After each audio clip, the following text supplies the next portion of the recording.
So from playing on the sporting field to plays of an entirely different kind, we're joined this morning by the cast members of A Midsummer Night's Dream, which is playing at the Maynardville Open Air Theatre from the 21st of January to the 16th of March. And they're all here in their wonderful splendour as we celebrate the Elizabethan era. Welcome Fred, to Kim, to Sven and Zonda. Good morning to all of you. Good morning. You all look so entirely relaxed. Have you been enjoying your vibes here at Expresso?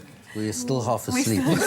Is that what it is? Okay, well, we'll organise a cup of coffee in a second. But let's talk about A Midsummer Night's Dream. I remember just kind of reading about it in high school, though not really going into in-depth about it. Obviously one of Shakespeare's most famous comedies. What is the plot, the theme all about, Fred? I'll start with you. Oh, it's hugely complex, but it's all about people falling in and out of love and the people wanting and pursuing other people, and in the fairy realm, which you can see in the background, get involved. And Puck, played by Sven, is tasked. Yes, he's a little hobgoblin, and he's tasked by the king of the fairies to find the boy who's being pursued and apply a special remedy from a magic flower so that when this boy awakes, he will fall in love with the first thing he sees. But of course, Puck, being the hobgoblin he is, gets it all wrong and puts it in the wrong boy's eye. So he lands up chasing the other girl, his girlfriend gets upset, and there's a whole misunderstanding, and Puck's at the bottom of it all.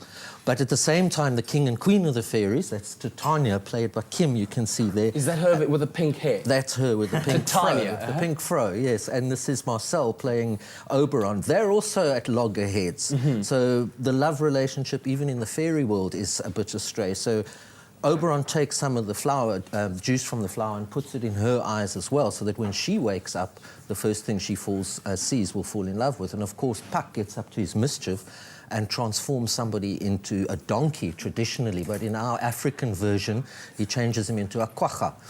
Oh, okay, all right. All right. And she wakes up and sees this ass, or this quagga, and pursues... Just so you know, it is allowable to say the word ass in Elizabethan terms. Yes. And she then he gets his revenge on her by making her make a complete fool of herself, ass of herself, by pursuing this quagga through the forest. And in the end, of course, Puck gets severely reprimanded and he has to go and put everything right, and all's well that ends well. And as it should. And they all land up with the right partner. But and that was the amazing synopsis from the director himself. Trust him only to explain it in that way. So, Kim, you play a very vital role, the role of the Queen, as I know, Titania. Yes. But there's a whole African adaptation to it. Tell me about how you went about taking Shakespeare and then Africanizing it in your character. Oh, well, she's not exactly African. It's very contemporary, I would say. It's more of a modern take. I think the mechanicals are probably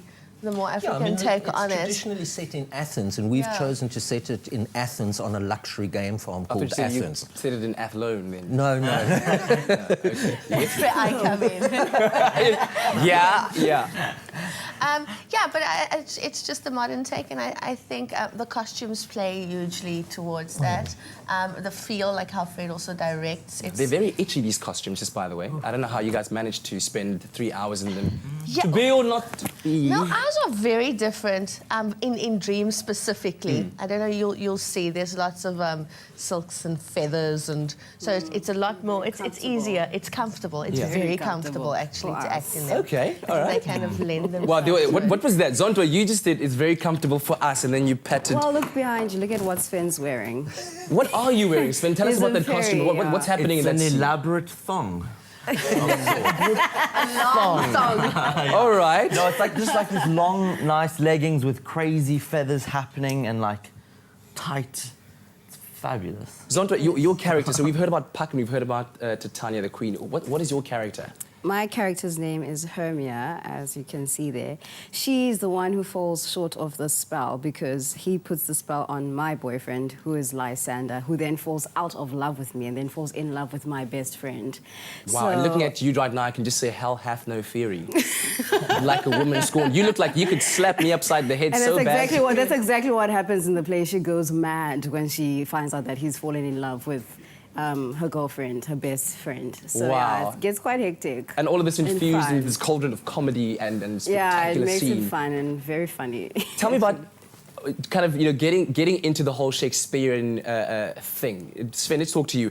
How do you get yourself into the Shakespearean thing, especially learning the language, how to speak like that, so that the is and thou with are always in thee. Yeah. Yeah. Yeah. You're so good. You are. Really. I think it just takes time. I think reading it a lot, and we had some good time in the rehearsal room where we got to understand the meaning behind it all, because it's not everyday language. Yes. And it's very difficult to find meaning behind those words because they are so old, but yet they tell things so truthfully. And it's just going back to the truth of everything and just kind of getting your tongue there, really. You do need to get your tongue in there. Zondo, give us your favorite line. Yeah. What would you say is your favorite line that you can just conjure Jeez. up? From one of your soliloquies or so. Do you have one? I would love to hear it because you look like... Jeez, what can I think of, Fred? Well, what you call Helena? Yes, yes, yes. You maple. Give us some Elizabethan cursing. You canker blossom, you maypole, you thief of love. That's all I can think about. Wow. Well, if you don't want to be a canker bottom... Blossom. Sorry, canker blossom, you could win yourself a ticket. We're giving away We're giving away the opportunity for you to go and check it out. It's called a Midsummer Night's Dream, showing from the 21st of January to the 16th of March. And what you've got to do is SMS the word Cape Town and your name and city to 33728, and you could be the lucky winner of those tickets. Guys, thank you so much. And I really look forward to coming to see the play so I can hear people called canker blossoms and foul mouse and poles and what's the other one? Maypoles. All right, you see, we learn these things as we go along. As I Gone, you dwarf. That's one of them. let me work on my Shakespearean English. We'll be right back after this break. Go hence.